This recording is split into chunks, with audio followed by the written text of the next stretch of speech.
तो वेलकम है गाइस, नमस्कार है आप सभी का। चलिए आज हम लोग बात करने वाले हैं हिस्ट्री का पीजी। ठीक है, पीजी को आप लोग एमए भी बोलते हैं, मतलब कि एमए उसका एक पार्ट है। तो उसी में बात करेंगे हिस्ट्री, एमए हिस्ट्री सेमेस्टर 1 का चौथा पेपर। ठीक है, एमए हिस्ट्री सेमेस्टर 1 का चौथा पेपर, या फिर बोल सकते हैं कि पीजी सेमेस्टर 1 हिस्ट्री ऑनर्स का 4th पेपर। आइए देखते हैं किस टाइप के क्वेश्चन आता है इसमें। तो इसमें आपको डेफिनेटली जितने भी क्वेश्चन रहेंगे वो सेकेंड वर्ल्ड वॉर और फर्स्ट वर्ल्ड वॉर से रिलेटेड रहेंगे, यानी कि प्रथम विश्व युद्ध और द्वितीय विश्व युद्ध में। देखिए, आप किसी भी यूनिवर्सिटी से, अगर आपका सब्जेक्ट यही है, ठीक है, first world war, second world war, Paris peace summit, ये सब अगर पढ़ना है तो डेफिनेटली पेपर इसी टाइप से आएंगे। क्वेश्चन कर लीजिए, ज़रूर आपके एग्जाम में भी पूछे जाएंगे। तो सबसे पहले हम लोग 10 ऑब्जेक्टिव करेंगे जो कि पूछे गए थे इस पेपर में। एक यूनिवर्सिटी का पेपर है, और फिर हम करेंगे आपके सब्जेक्टिव।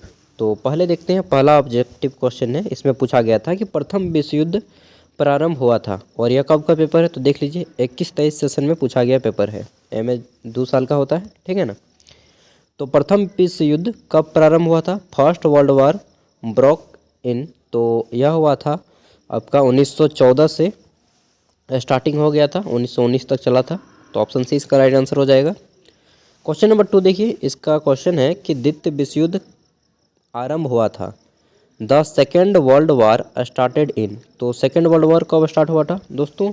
सेकेंड वर्ल्ड वॉर 1 सितंबर 1939 को स्टार्ट हो गया था और चला था 2 सितंबर 1945 तक।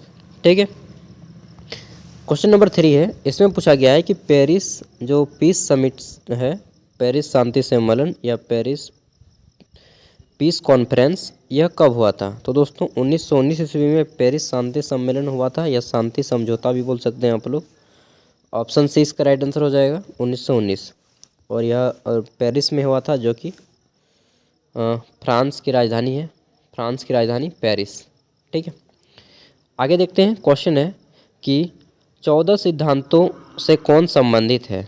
तो 14th जो आपके पॉइंट दिए गए थे वह किस राष्ट्रपति के समय दिए गए थे? तो वुड्रो विल्सन के समय दिया गया था। इसका ऑप्शन डी इसका राइट आंसर हो जाएगा, विल्सन। देखिए, आपको देखने में थोड़ा दिक्कत हो रहा होगा, लेकिन हम आपको पढ़ के सुना देंगे, प्रॉपर आ जाएगा। ठीक है, देखिए फ़ोटो जो है दोस्त को बोलता हूँ यार भेजो, तो समझ रहे हैं ना कि दूसरा आदमी अपना अपना होता है, खुद से फ़ोटो खींचता तो अच्छा होता है, लेकिन दूसरा किस तरह से भेज रहा है, आप क्या बोल सकते हैं। तो चलिए, जो भी है आपका हेल्प हो जा रहा है वही काफ़ी है।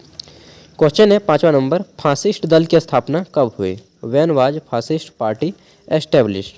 तो फासिस्ट दल की स्थापना हुई थी 1920 ईस्वी में। कभी कभी आपको ऑप्शन में 1920 न देकर 1921 भी पूछा जा सकता है, तो जैसा ऑप्शन रहेगा उस तरह से मार दीजिएगा। ठीक है, आगे देखते हैं। तो क्वेश्चन है, मुसोलिनी कहाँ का शासक था, कहाँ का रूलर था? तो दोस्तों मुसोलिनी जो था वह इटली का रूलर था। ठीक है, इटली का रूलर मुसोलिनी। क्वेश्चन नंबर 7 देखिए, इसमें पूछा गया है कि अंतर्राष्ट्रीय न्यायालय का मुख्यालय कहाँ अवस्थित है? The head office of international court of justice is situated at. तो इंटरनेशनल कोर्ट ऑफ जस्टिस का जो मुख्यालय है वह हेग में स्थित है, नीदरलैंड का एक शहर है हेग। ठीक है, और यह यूएनओ का एक पार्ट है। आगे देखते हैं क्वेश्चन नंबर 8। तो इसमें पूछा गया है कि 1945 में संयुक्त राष्ट्र के जब निर्माण हुआ था यूनाइटेड नेशन का, उस समय उसके जो मेंबर थे कितने मेंबर थे? तो दोस्तों कहीं कहीं पे किसी किसी बुक में आपको 50 नज़र आएंगे और कहीं कहीं पे 51। तो इसका राइट आंसर हो जाएगा 51। यहाँ पे ऑप्शन में है 51। अगर ऑप्शन में 51 और 50 दोनों रहे देन आपको 51 लगाना है, लेकिन 51 ना दे करके कभी कभी 50 दे दे, 50 दे दे, तो उसको भी आप टिक लगा सकते हैं। ठीक है, आगे देखते हैं क्वेश्चन नंबर 9। तो पूछा गया है कि रूस जापान युद्ध किस वर्ष हुआ था?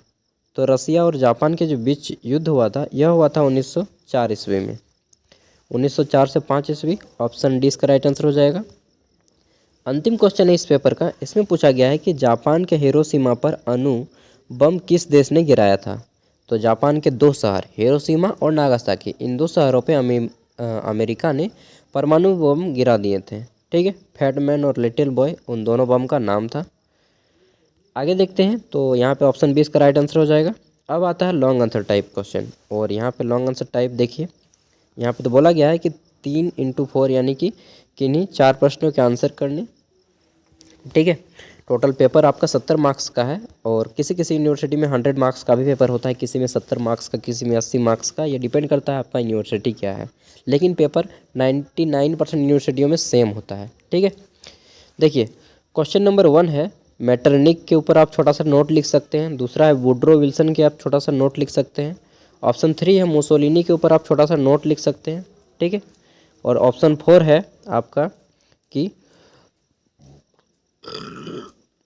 आपका सेवरे की संधि के ऊपर छोटा सा नोट लिख सकते हैं, यानी कि ट्रीटी ऑफ सेवरे।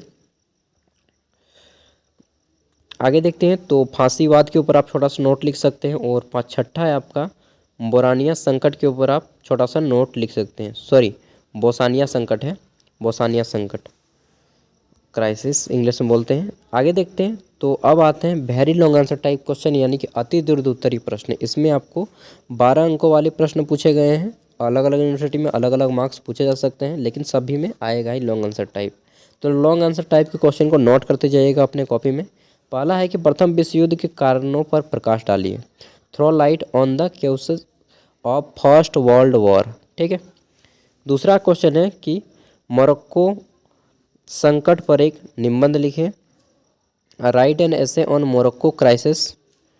नेक्स्ट है, और 12 अंक वाले जितने भी हैं इनमें से आप यहाँ पे जैसा आपका बोला जाएगा उस टाइप से आंसर कीजिएगा। यहाँ पे तो बोला गया है 12, 25, 70, किन्हीं 4 को ही करना है आपका ना। 12 और इधर 10, 12, इधर तो हमारा हो गया 12 मार्क्स का, और वो क्वेश्चन था क्वेश्चन नंबर 1 10 मार्क्स का। कुल मिलाकर क्वेश्चन नंबर 1 जो था इस पेपर का वह 20 मार्क्स का था, और 70 नंबर का पेपर है। 70 में 22 चला गया तो हमारा बच रहा है 48, यानी कि 12 अंकों वाले 4 प्रश्नों के ही आंसर करने हैं यहाँ पे। ठीक है, जिनका 70 मार्क्स का होगा उनका इसी टाइप से आएगा। तो पहला क्वेश्चन हो गया, दूसरा क्वेश्चन भी हो गया। आइए देखते हैं तीसरा क्वेश्चन। क्वेश्चन नंबर 3 है, इसमें पूछा गया है कि नाजीवाद के उत्कर्ष के कारणों का विवरण दें। क्यों नाजीवाद उत्पन्न हुआ, उसके क्या कारण थे, उनको बताना है। Discuss the causes of rise of Nazism. ठीक है, नाजिज्म। और अगला है कि द्वितीय विश्व युद्ध के क्या कारण थे, किन कारणों से सेकेंड वर्ल्ड वॉर हुआ, उसको बताना है, एक्सप्लेन करना है। 6 नंबर में है कि रूस जापान युद्ध के क्या कारण थे, उसको विवरण करना है। Discuss the cause of Russia Japan war, जो कि 1904-5 में हुआ था, उसको बताना है। आगे देखते हैं तो क्वेश्चन है कि बाल्कन युद्ध के कारण पर प्रकाश डालें, throw light on the cause of Balkan war. ठीक है, आगे देख लेते हैं तो 8 नंबर में पूछा गया है कि संयुक्त राष्ट्र संघ के कार्यों एवं उपलब्धियों का वर्णन करें। इंग्लिश में है कि describe the work and achievement of the United Nation Organization. संयुक्त राष्ट्र संघ क्यों बनाया गया, किन कार्यों के लिए बनाया गया है, और अभी तक उन्होंने क्या क्या कार्य को सिद्ध करके दिखाया है, उसको बताना है। ठीक है, क्वेश्चन नंबर 9 है, पेरिस शांति सम्मेलन पर एक निबंध लिखना है आपको, या फिर ऐसे टाइप का कुछ लिख सकते हैं। ठीक है, right an essay on Paris peace conference. और अंतिम क्वेश्चन इस पेपर का कि आगादिर संकट पर प्रकाश डालें, थ्रो लाइट ऑन आगादिर क्राइसिस। तो ये थे आपके क्वेश्चन जो कि हिस्ट्री एमए या पीजी सेमेस्टर 1 के 4th पेपर में पूछा गया था। ठीक है, इसके पहले मतलब कि अभी तक आपने तीनों पेपर नहीं देखा है, पेपर 1, पेपर 2 और पेपर 3 नहीं देखे हैं, तो वीडियो के डिस्क्रिप्शन में लिंक है, वहाँ से जाकर के आप वीडियो को देख सकते हैं। और आपके एग्ज़ाम में डेफिनेटली बहुत सारे क्वेश्चन पूछे जाते हैं जो कि प्रीवियस ईयर से होते हैं। ठीक है, तो तैयारी करके जाएं। बाकी बेस्ट ऑफ लक। कुछ भी डाउट हो तो कमेंट करके पूछ लीजिएगा। Thank you.